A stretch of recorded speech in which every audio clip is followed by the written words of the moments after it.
and French, and then Danish, Swedish, and Finnish. In 1983, they switched the box variants. So instead, it was English, French, and Dutch, German, French, and Italian, and then Danish, Swedish, and Finnish. So they switched, it's a subtle language switch. They basically switched the German and English languages.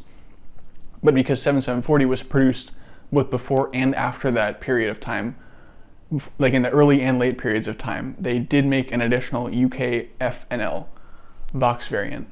I thought that 7725 would not have this box variant, but it turns out that it does, and I thought that was pretty interesting. But it also makes sense because it lines up with 7740, which is also produced over both the early and the late periods.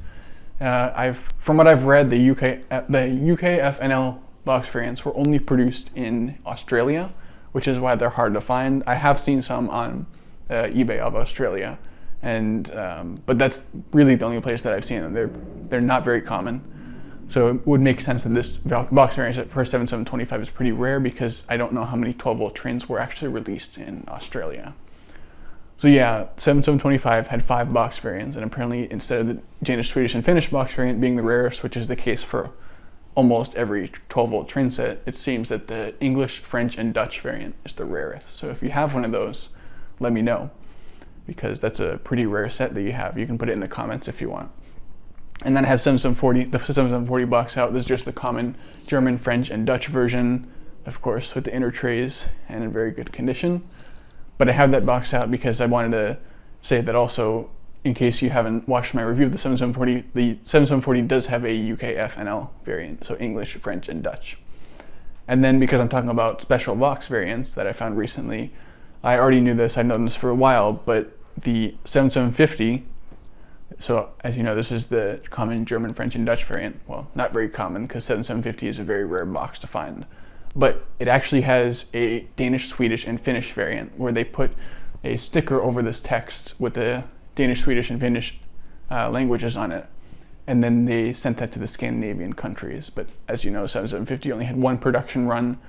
That was in 1980, and it didn't sell very well. So that Scandinavian box variant is extremely, extremely rare for the 7750. I've talked with a collector in Canada, he's known online as Cesar, and he said that in his 6 years of collecting, he's only seen that 7750 box with the Scandinavian language on it 4 times, which, I mean, that's really rare to only be for sale 4 times over the course of 6 years. Like, that's rarer than even a complete 7750 box. And then I've only seen that box for sale once. It was on Bricklink. It was for, I think it was $1,100 or $1,200, and it had the inlays but no tray lid, and that, I think that was sitting around on Bricklink for a while, but then it got sold. So $1,100, $1,200, that's a lot. That's more than some sealed train sets. Obviously not more than a sealed 7750, because that's like $4,000 or $5,000 probably. I've only seen that for sale once. It was $10,000. I'm sure it didn't get sold for that. But anyways, so that was the video for today. Just a quick, kind of interesting video about some unique box variants that I learned recently.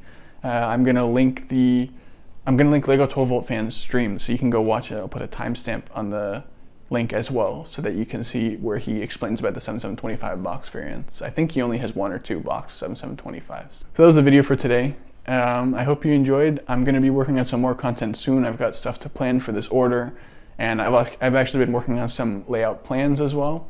Make sure to subscribe if you want to stay updated for more content, and I will see you guys in the next video.